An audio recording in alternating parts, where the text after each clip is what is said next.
हमें humour alum का महल दिखा रहता है और हमारी हीरोइन की ग्रैंडमा वहीं पर खड़ी थी। तो तब कोई कहता है योर मेजेस्टी प्रिंसेस आ चुकी हैं। तो तब वो पीछे मुंह करती है और कहती है तुम तो जल्दी उठ गई है ना, आज का दिन तो बहुत ज्यादा अच्छा गुजरा होगा। तो तब वो कहती है तुम अंदर आ सकती हो और हमारी ईव अंदर दाखिल होती है और वो तो बहुत ज्यादा खूबसूरत लग रही थी। तो तब वो कहती है क्या कल आपको अच्छी नींद आई ग्रैंड मदर। तो उसकी ग्रैंड मदर उसकी तरफ देखती है और उसकी आंखों में तो आंसू थे।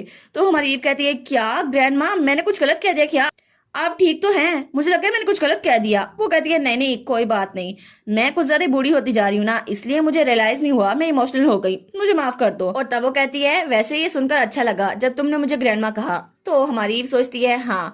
तो तभी वहां पर मेड आ जाती है। वो कहती है ये तो सच है, प्रिंसेस की आंखें ये तो बिल्कुल सी की तरह ब्लू हैं और उनके बाल ये तो सिल्क की तरह लगते हैं। तो हमारी ईव कहती है क्या। तो वो कहती है जी जी इनका दिल भी बहुत ज्यादा काइंड है, ये तो इतनी ज्यादा अच्छी थी, इन्होंने तो सर्वेंट्स को कोई काम ही नहीं दिया। तो हमारी ईव सोचती है वो तो इसलिए नहीं दिया क्योंकि मैं बहुत ज्यादा ऑकवर्ड हो गई थी और तो कोई बात नहीं थी। तो बेट्स कहती है आप तो बहुत ज्यादा अच्छी हैं। तो उसकी ग्रैंडमा वहां खड़ी मुस्कुरा रही थी, उसका तो कोई इंटेंशन ही नहीं थी कि उनको रोके। तो वो कहती है हाँ हाँ बिल्कुल, मेरी ग्रैंड डॉटर आखिर किस पे गई है। तो तब वो हमारी ईव का हाथ पकड़ती है और कहती है कम ऑन अब मैं तुमको कैसल दिखाती हूँ। और उसके बाद वो लोग वहां जा रहे थे। वो कहती है बहुत सारी चीजें हैं जो मुझे तुम्हें दिखानी है, चलो आज हम पूरा महल घूमते हैं। और उसके बाद हमें एक पोर्ट्रेट दिखाया जाता है जो उसकी ग्रैंडमा के जवानी का पोर्ट्रेट था। तो वो कहती है वाह ये पोर्ट्रेट कितनी ज्यादा खूबसूरत है। तो उसकी ग्रैंडमा कहती है यहाँ पर एशुला फैमिली के सारे पोर्ट्रेट्स है, सारे के सारे। और तब उसको उसके डैड का पोर्ट्रेट दिखाती है। वो कहती है तुम्हारे फादर का पोर्ट्रेट भी यहाँ पर है और उसका डैड रॉयल ड्रेस में था। तो तब वो कहती है तुम इस तरफ आ सकती हो। तो हमारी ईव उस तरफ मुंह करती है। वो कहती है हाँ हाँ ठीक है।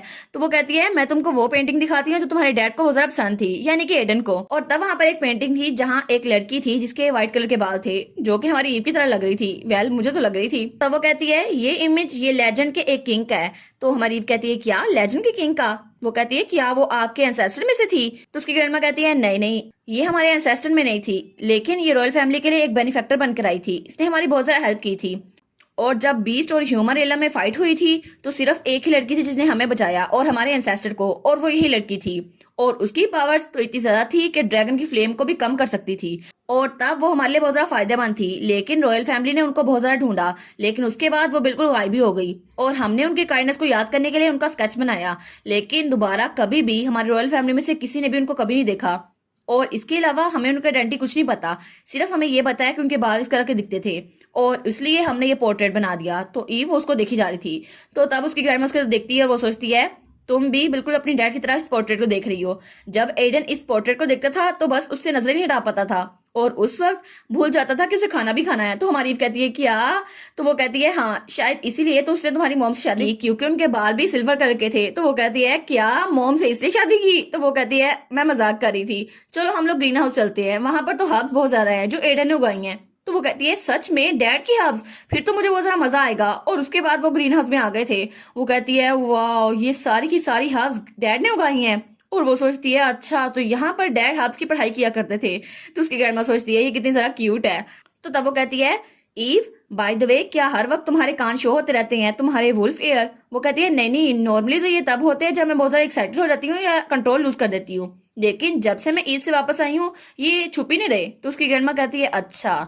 तो तब उसकी ग्रैंडमा कहती है बाय एनी चांस ईव तुमने सायरन के कोर को टच किया, वो बिल्कुल एक पर्ल की तरह दिखता है। वो कहती है नहीं मैंने तो ऐसी कोई चीज नहीं टच की। तो तभी उसे कुछ याद आता है। वो कहती है अरे हाँ मुझे एक गिफ्ट मिला था जिसमें एक पर्ल था, लेकिन जब मैंने उसे खोला तो वो गायब हो गया, शायद वो वही था। तो तब उसकी ग्रैंडमा कहती है क्या तुम्हें याद है वही फोक्स जो तुम्हारे पास आई थी, वहां जाने से पहले वो ईस्ट में गई थी और तब वहां पर एक आदमी था जो बहुत ज्यादा पागल लग रहा था, वो एक मरमेड ही था, लेकिन वो बहुत ज्यादा अजीब बातें कर रहा था। वो ये चिल्ला चिल्ला कर कह रहा था कि ड्रैगन को पता चल जाएगा और वो उस वुल्फ को मार डालेगा और सच बहुत जल्दी रिवील हो जाएगा। उस वक्त मुझे पता नहीं चला था क्या हुआ, लेकिन ऐसा लगता है उसने ही साइलेंस के कोड को यूज किया तुम्हारी आइडेंटिटी को रिवील करने के लिए। और तब वो बड़ी गुस्से में आ गई थी। वो कहती है अब मुझे लगता है तो ये उसकी बहुत बुरी हरकत थी, अब मैं उसको छोड़ूंगी नहीं। और उसकी हिम्मत कैसी हुई मेरी ग्रैंड डॉटर के साथ ऐसा करने की। तो इव कहती है ग्रैंड माँ काम डाउन, मैं अभी आपके सामने हूँ, बिल्कुल ठीक हूँ।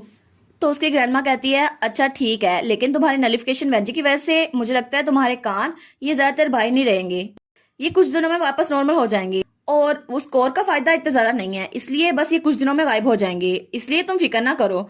और उसके बाद हमें रात का सीन दिखा रहता है और हमारी ईव वापस अपने बिस्तर पे गिर गई थी। वो कहती है आज तो मैंने बहुत सारी चीजें देखी और ग्रीन हाउस भी, लेकिन जैसा मैंने सोचा था ये तो उससे भी ज्यादा अच्छा है। और तब वो सोचती है इस बेड की स्मेल की जरा अच्छी है, बिल्कुल डैड की तरह, क्योंकि ये मेरे डैड का कमरा है। और ये बहुत जरा बुरा नहीं होगा कि अगर मैं कुछ दिन और यहाँ पर रुक जाऊं। और तब वो सो जाती है, लेकिन तभी उसको ख्वाब में दोबारा से वही आग नजर आ रही थी और कोई चलता हुआ उसकी तरफ आ रहा था। वो कहती है क्या ये फिर से वही ड्रीम है। और तब वो वहां पर खड़ी थी और तभी वहां पर कोई कहता है तुमने मुझे बताया क्यों नहीं। तो ईव कहती है क्या, अब ये किसकी आवाज है। तो तब वहां पर नोएल और उसका फीलिंग्स था। वो कहता है मैंने अपनी बेस्ट की, लेकिन क्यों, आखिर क्यों। तो हमारी ईव कहती है क्या ये आवाज, ये अब किसकी आवाज है। तो तब वो वहां गौर से देखती है तो नोएल उसकी तरफ देख रहा था। वो कहता है ये सारी तुम्हारी गलती है, सारी की सारी। ईव तुम मुझे छोड़ के चली गई। तो तब उसकी आंख खुलती है। वो कहती है क्या, और तब उठ के बैठ जाती है। वो कहती है आखिर ये किस किस्म का ड्रीम था। लेकिन ऐसा लगता है कि वो बहुत ज्यादा गुस्सा था, लेकिन मुझे उसके बाद की बात याद नहीं आ रही। नोएल बहुत ज्यादा गुस्सा होगा क्योंकि मैं वहां से चली गई है ना। तो तब अपने बेड के साइड पे देखती है तो वहां पर वही क्राउन पड़ा हुआ था जो रेचल ने उसके लिए बनाया था। वो सोचती है ये क्राउन, ये तो रेचल ने खुद अपने हाथों से बनाया था है ना, लेकिन उसने कहा था मैंने इस पे रिजर्वेशन मैजिक यूज कर दिया है तो ये खराब नहीं होगा। लगता है उसने बहुत ज्यादा मेहनत की। और तब वो स्माइल करते हुए सोचती है चलो अच्छा हुआ ये बिल्कुल भी मुरझाया नहीं। तो तब वो अपने चेहरे पे हाथ रख लेती है और कहती है एक्चुअली मुझे शुरू से पता था अगर उन्हें इस बात से नफरत होती कि मैं वुल्फ हूं तो कभी भी मेरी तरफ अफेक्शन शो न करते और तब मुझे वहां से भागना ना पड़ता। लेकिन शायद ये मेरी गलती थी। और तब वो अपने ग्रैंडमा के सामने खड़ी थी। वो कहती है ग्रैंडमा मुझे माफ कीजिएगा, मैं अचानक आपके पास आ गई और अब अचानक जा रही हूँ, लेकिन प्लीज आप मुझे रोकिएगा नहीं। तो उसकी ग्रैंडमा स्माइल करती है और कहती है हाँ कोई बात नहीं। तो तब ईव स्माइल करते हुए कहती है मुझे नहीं लगता कि मैं अपनी प्रीशियस फीलिंग्स और अपने प्रीशियस फैमिली से दूर रह पाऊंगी, क्योंकि अब मुझे वापस जाना है। इसलिए मैं चाहती हूँ कि उसकी सिंसियरिटी को फेस कर सकूं। और प्लीज ग्रैंडमा मुझे इजाजत दें क्योंकि अब मैं वापस नोएल के पास जाना चाहती हूँ और अपनी पूरी फैमिली के पास भी, रेचल, जियोन और सारे के सारे। और मैं नोएल की फीलिंग्स को सिंसियरली एक्सेप्ट करना चाहती हूँ। तो उसकी ग्रैंडमा स्माइल करती है। वो कहती है मैं चाहती थी तुम्हें पूरा ह्यूमर एलम दिखाऊं, लेकिन ये बहुत शर्म की बात है, तुम दोबारा वापस जरूर आना। वो कहती है जी बिल्कुल, मैं जियोन के साथ वापस आऊंगी। तो तब वो दोनों गले मिलती हैं। वो कहती है ठीक है, तो ये प्रॉमिस रहा। तो तब वो मियाँ के पास आती है। तो तब उसकी ग्रैंडमा कहती है मैं तुम्हारे लिए पोर्टल खोल दूंगी। वो कहती है नहीं नहीं चलो हम घर चलते हैं मियाँ। और वो कहती है ऑल राइट, मैं पहले ही आप पर बहुत ज्यादा बोझ बन चुकी हूँ, इसलिए मैं आप पर दोबारा बोझ नहीं बनना चाहती। और मैं चाहती हूँ कि रास्ते में ये सोचूं कि उनसे माफी कैसे मांगूं। तो तब वो कहती है चलो जैसा तुम चाहो वैसा कर सकती हो। और तब वो बगी की तरफ बढ़ रही थी। तो तब उसकी ग्रैंडमा कहती है सेफली ट्रेवल करना। और हमारी हीरोइन उसको बाय करते हुए वहां बैठ गई थी। और फिर सीन चेंज होता है और हमें शाम का सीन दिखा रहता है और वो लोग जंगल में आ गए थे। तो तब कोच वन कहता है हम लोग बॉर्डर एरिया के पास पहुंच चुके हैं, बग्गी इसके आगे नहीं जा सकती, तो मुझे लगता है इसके आगे आपको पैदल चल के जाना चाहिए और मैं आपको स्कॉट करूंगा। तो हमारी कहती है नहीं नहीं वैसे भी ये न्यूट्रल जोन है तो यहाँ पर कोई खतरा नहीं है और वो जगह पास ही है, मैं वहां चली जाऊंगी। और तभी दूर से उन्हें कोई देख रहा था। तो कोच वन कहता है थैंक यू सो मच आपके अंडरस्टैंडिंग के लिए, प्लीज सेफली ट्रेवल कीजिएगा प्रिंसेस। तो वो आदमी कहता है प्रिंसेस, तो मेरे हाथ बड़ा अच्छा शिकार लगा। और तब हमारी हीरोइन वहां से चल के जा रही थी और मियाँ उसके पीछे था। वो कहता है मुझे एंटीडोट लाना चाहिए था ना, इन पैरों के साथ चलना तो बहुत ज्यादा मुश्किल है। तो हमारी कहती है इंसानी पैरों के साथ चलना ज्यादा मुश्किल है, तुम तो बिल्ली हो आराम से चल सकते हो, वैसे भी ये माउंटेन रोड्स हैं। तो वो कहता है नहीं नहीं इंसानों के पास ज्यादा स्टेमिना होता है, मुझे तुम लोग के साथ जाना था ना तुम्हारे साथ चलते हुए। तो हमारी कहती है हम लोग जल्दी पहुंचने वाले हैं इसलिए तुम फिक्र ना करो। लेकिन तभी उसे किसी की आवाज आती है। वो कहता है हमारी प्रिंसेस का टेस्ट तो बहुत ज्यादा प्रिकुलर है। तो तब वो कहती है क्या यहाँ पर कौन है। तो वहां पर कोई आदमी खड़ा था। वो कहता है तुमने तो एक बीस्टमैन को पेट रखा हुआ है, तुम तो बड़ी शानदार निकली। और उसके हाथ में चाकू था। तो हमारी कहती है क्या एक बैंडिट। वो कहता है हाँ अपनी कैट को मुझे दे दो, मैं इसको अडॉप्शन के लिए एक अच्छी जगह पे भेजूंगा और मुझे अडॉप्शन फीस भी दे दो। अब हम इस बात पे आ ही गए हैं। तो हमारी सोचती है ये आखिर कितनी देर से मेरा पीछा कर रहा था और इसने मुझे प्रिंसेस कहा तो इसका मतलब है ये वहां ह्यूमर एलम से मेरा पीछा कर रहा था। तो तब वो कहती है मियाँ कोई चीज नहीं है और वैसे भी वो बहुत ज्यादा वैल्यूएबल है, इसलिए मैं नहीं चाहती कि तुम उसको हाथ लगाओ। तो उसके पीछे एक और आदमी आ गया था जिसके हाथ में तलवार थी और तब वो अपनी मैजिक को यूज करने लगती है। लेकिन वो सोचती है अगर ये एक आदमी है तो मैं इसको कंट्रोल कर पाऊंगी। लेकिन उसके पीछे जो आदमी था वो उसको पकड़ लेता है। वो कहता है नहीं तुम बच के नहीं जा सकती। तो मियाँ कहता है ईव प्लीज बच जाओ। लेकिन वो आदमी कहता है चुप हो जाओ, फिक्र ना करो।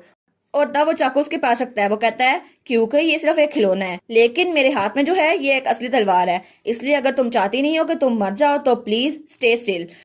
तो उसके सामने वाला आदमी आता है और कहता है अच्छा ठीक है अब हमें अपना चेहरा दिखाओ। तो तब मियाँ भाग कर आता है और उस आदमी के बाजू पे काट लेता है। वो कहता है ईव को छोड़ दो। और तब उसने अपने दांत उसके बाजू में घुसा दिए थे। तो वो आदमी बहुत ज्यादा चिल्लाता है। वो कहता है दफा हो जाओ यहाँ से और हमारे मियाँ को दूर फेंकता है। वो कहता है तुम्हारी हिम्मत कैसे हुई मुझे काटने की। और मियाँ वो नीचे गिर गया था। तो हमारी ईव कहती है नहीं मियाँ, लेकिन वो आदमी जो उसके पीछे था वो उसको छोड़ता नहीं है। वो कहता है ऐसा लगता है तुम्हें एनिमल्स की बहुत ज्यादा फिक्र है, लेकिन अगर तुम आराम से रही तो हम तुम्हें जाने दे सकते हैं, लेकिन हमें इंसानों की फिक्र ज्यादा है जानवरों से, क्योंकि तुम तो एक लड़की हो। तो हमारी सोचती है क्या ये ह्यूमन ट्रैफिकर है। तब उसका एक साथी कहता है चलो जाके रस्सी लाओ और केयरफुली इसको एक स्क्रैच लेना चाहिए क्योंकि हम इसको आगे बेचने वाले हैं। लेकिन तभी वहां पर कोई खड़ा था। तो वो आदमी कहता है क्या अब वहां पर कौन है। तो तब उसके हाथ में आग लग जाती है। वो कहता है मेरे हाथ में आग लगी हुई है। तो तब वो मुझे चिल्लाने लगता है और हमारी ईव को दूर फेंक देता है, लेकिन वो आग बुझ नहीं रही थी, उसके ऊपर पानी में डाला जा रहा था। तो हमारी ईव सोचती है क्या आग बुझ नहीं रही, अगर इसके हाथ पे जो आग लगी हुई है ये बुझ नहीं रही तो इसका मतलब है ये सिर्फ एक इंसान कर सकता है। और तब वहां से कोई चलता हुआ आगे आता है और वो था हमारा नोएल जो अपने फायर मैजिक को यूज करा था। वो कहता है तुम्हारी हिम्मत कैसे हुई।